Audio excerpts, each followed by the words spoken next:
Falling to Georgetown College by 2 points today. Matt Payton joined here by Brent Vernon. Coach, this looked like a game you had a 57-47 lead. Feel pretty good about it. Obviously, tough opponent. You can never, fall asleep or whatever you want to say. Just didn't quite have enough down the stretch to get over the hump.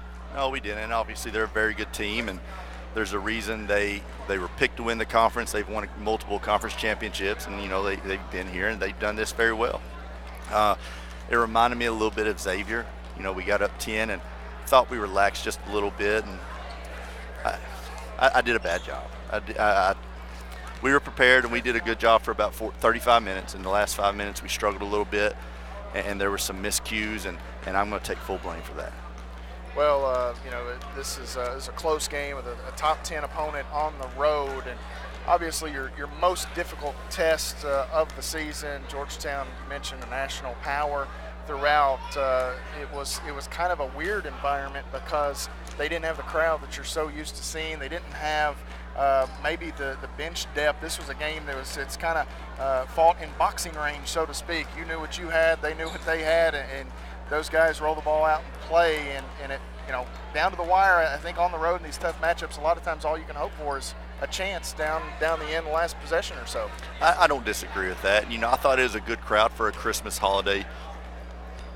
Excuse me. A lot of their students aren't back, if any, and so I thought from that standpoint it was a good crowd. And I thought really, again, for 35 or 36 minutes, the crowd wasn't into it because I thought we took them out of it.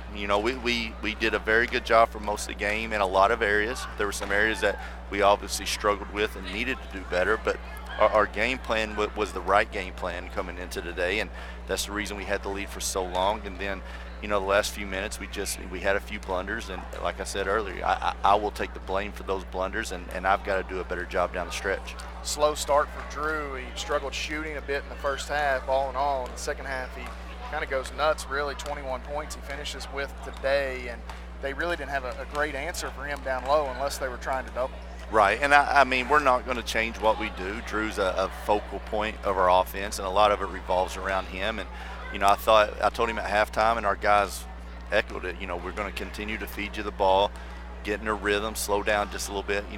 He had this problem a little bit last year as he got in the groove of the year of he wanted everything to come very quickly, but he's so much better offensively when he gets in the groove of things, and that's sort of what happened second half, and they had a hard time guarding him, and we continue to feed him, and I think it opened it up for a little bit of everybody because of that. Today, Georgetown a little short-handed, maybe depending on what you hear or believe, but a guy like Chris Coffey and Troy Stewart have been around a while. Really made big impacts early in the game. Chris Coffey, some of his offensive rebounding, I know it was driving you crazy. It was, and on our board, keys of the game, they don't change, and one of the keys is always rebounding. And today I even put this below that, and I've never wrote that, but I thought today rebounding was going to be the biggest stat of the game. I thought it was a stat that if we won at the end of the game, we would win the game. We got out rebounded 8 in the first half, I believe it was, and they had 10 offensive rebounds. We ended up getting out rebounded 9 for the game, so they were +1 second half, which is better, and they only ended up with 3 offensive rebounds second half. So I thought that was better and a positive, but again, we dug ourselves a hole with that. Chris Coffey, it's hard you can't demonstrate what he does.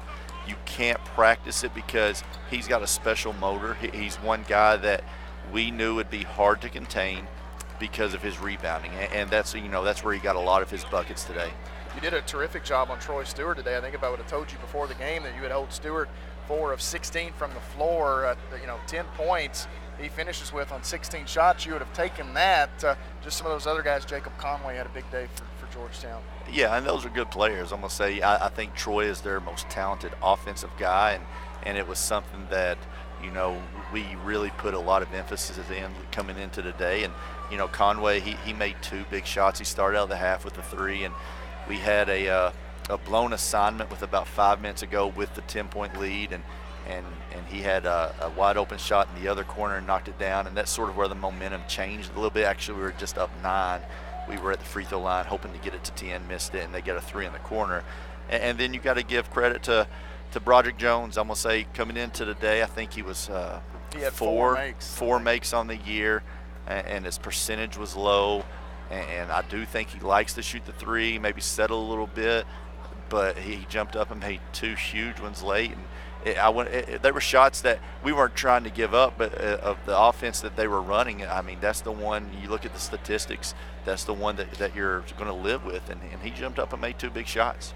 Down the end, you had the play drawn up there, Zob bringing it down the floor. What were you hoping to achieve there, and what was the intended game plan?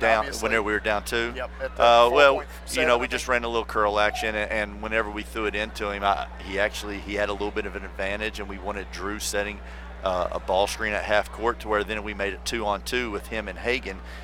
There was a little bit of a fumble to me. I thought it hit off of his knee and went out of bounds. They called it out off of Zob, and hard play to call, bang, bang like that.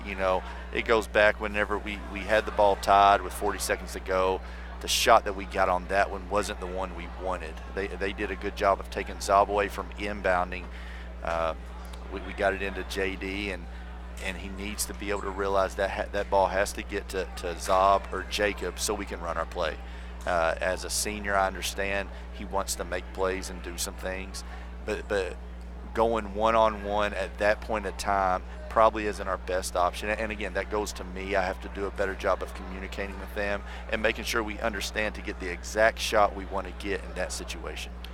Things getting really no easier. Cumberland University, a talented bunch, will come to the PAL on Thursday night. You'll start to get into conference, regular conference scheduling now. Cumberland University, Lindsey Wilson this coming weekend at the PAL. It's going to be a fun time around the PAL. We'll have students back, so it should be a fun one. But what are your thoughts on Cumberland University as you get ready for that? Well, I think the first thing is, I told our guys, obviously they're very disappointed, and there's nothing wrong with disappointment. I understand how I'm disappointed. They're disappointed. They can lament on this game for about 24 hours. And then after that, the disappointment has to go away, and we have to get back in the gym on Monday and get to work. I've talked to our guys a lot because I think for your program to be successful, you have to have high aspirations, and you have to talk about goals. And obviously one of our goals is to compete for a conference championship. And one of the things you have to do, I think you have to protect home court. And then I think the other one is you have to be able to get some games on the road because they're so hard.